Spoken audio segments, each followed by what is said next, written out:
Okay, student. Today we will understand a concept about simple interest.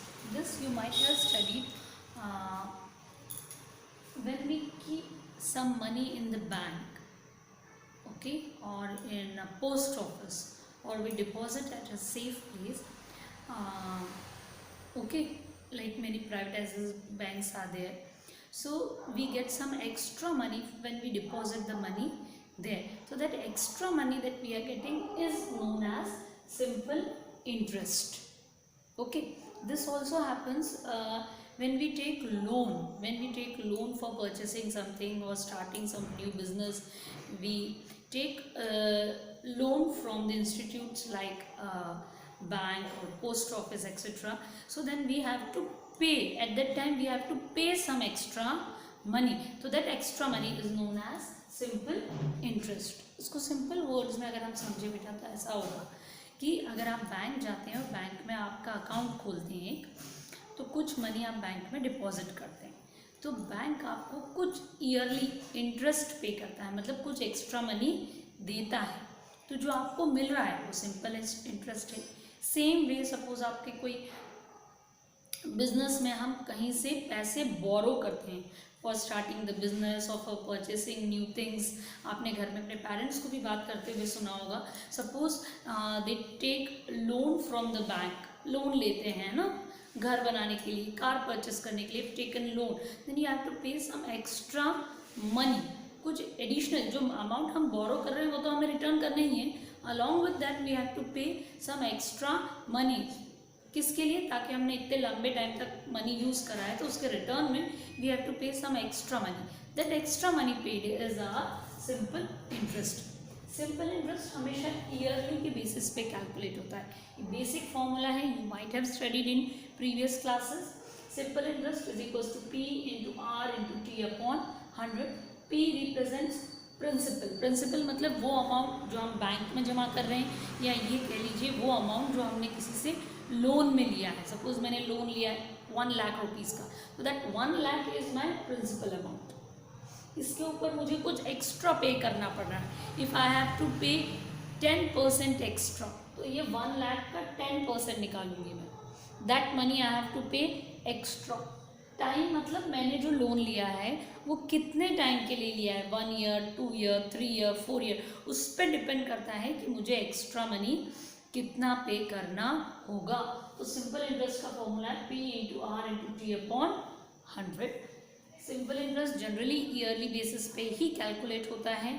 इसमें principal remains same. जो principal money, suppose यहाँ पे मैंने example के लिए लिया था कि I have borrowed 1 lakh rupees, तो 5 for 5 ईयर्स मान लेते हैं, तो 5 साल के लिए मेरा प्रिंसिपल विल बी सेम, मतलब 1 लाख ही रहेगा पूरे 5 ईयर्स के लिए, और इंटरेस्ट कैलकुलेट होगा. Okay, and that simple interest will be added to principal. वो प्रिंसिपल से प्लस होगा, तो दोनों को प्लस करने पे जो अमाउंट आएगा उसको हम अमाउंट बोलते हैं. ए से डिनोट करते हैं. इतना अमाउंट मुझे बैंक को या जहाँ से भी मैंने लोन लिया है वहाँ रिटर्न करना पड़ेगा. सेम थिंग हैपन्स कि जब हम बैंक में कोई अमाउंट डिपॉजिट करते हैं और अगर हमने सिंपल इंटरेस्ट के हिसाब से डिपॉजिट किया है तो कैलकुलेट भी वैसा ही होगा. बट सिंपल इंटरेस्ट में एक चीज़ हम माइंड में रखेंगे कि हमारा प्रिंसिपल रिमेन्स सेम पूरे द टाइम पीरियड जिसके लिए हम डिपॉजिट करते हैं उसमें भी, और टाइम पीरियड जिसके लिए हम बोरो करते हैं. तो ये बहुत ही कॉमन सिस्टम है ऑफ लेंडिंग द मनी और borrowing the money. The extra money that we pay, जो एडिशनल अमाउंट एक्स्ट्रा मनी हमको पे करना रहता है, that is our simple interest. Principal जो अमाउंट, बेसिक अमाउंट जो हम लोन ले रहे हैं या जो हम बैंक में जमा कर रहे हैं, that main amount is principal. Rate हमेशा परसेंटेज में होता है. पर 100 के हिसाब से हम कैलकुलेट करते हैं कि कितने का अकॉर्डिंग, मतलब कितने रेट के अकॉर्डिंग हमें सिंपल इंटरेस्ट मिल रहा है. 5% रेट है तो सिंपल इंटरेस्ट अलग होगा, 10% रेट है तो सिंपल इंटरेस्ट अलग होगा. You can put the formula and you can check every time. ठीक है, तो अगर हमने कहीं डिपॉजिट करा है और हमें एक्स्ट्रा मनी मिलने वाला है तो रेट ज़्यादा हो तो हम फ़ायदे में रहते हैं. बट अगर हमने लोन लिया है तो रेट कम हो तो सही रहता है. तो many A time in advertisement आपने देखा होगा ना कि फाइनेंस हो रहा है, बाइक का हो रहा है, कार का, एट 0% इंटरेस्ट रेट एडवर्टाइजमेंट होता है. तो they want to attract the public कि यहाँ पे एक्स्ट्रा मनी का जो रेट है उसमें कैलकुलेशंस अलग तरीके से करते हैं. तो ऐसा नहीं होता है कि 0% ही हो जाए interest, but they have some different types of calculations. पर एडवर्टाइजमेंट हमेशा ऐसे ही होता है कि at 0% interest rate. Okay, if you have not observe अब एडवर्टाइजमेंट देखना ध्यान से.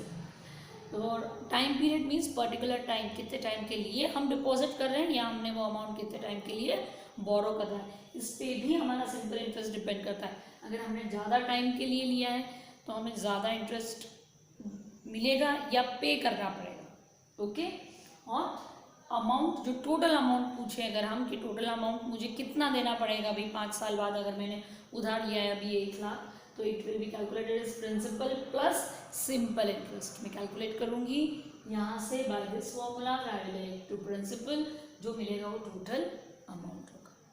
And second is the compound interest. This is the new thing which you are studying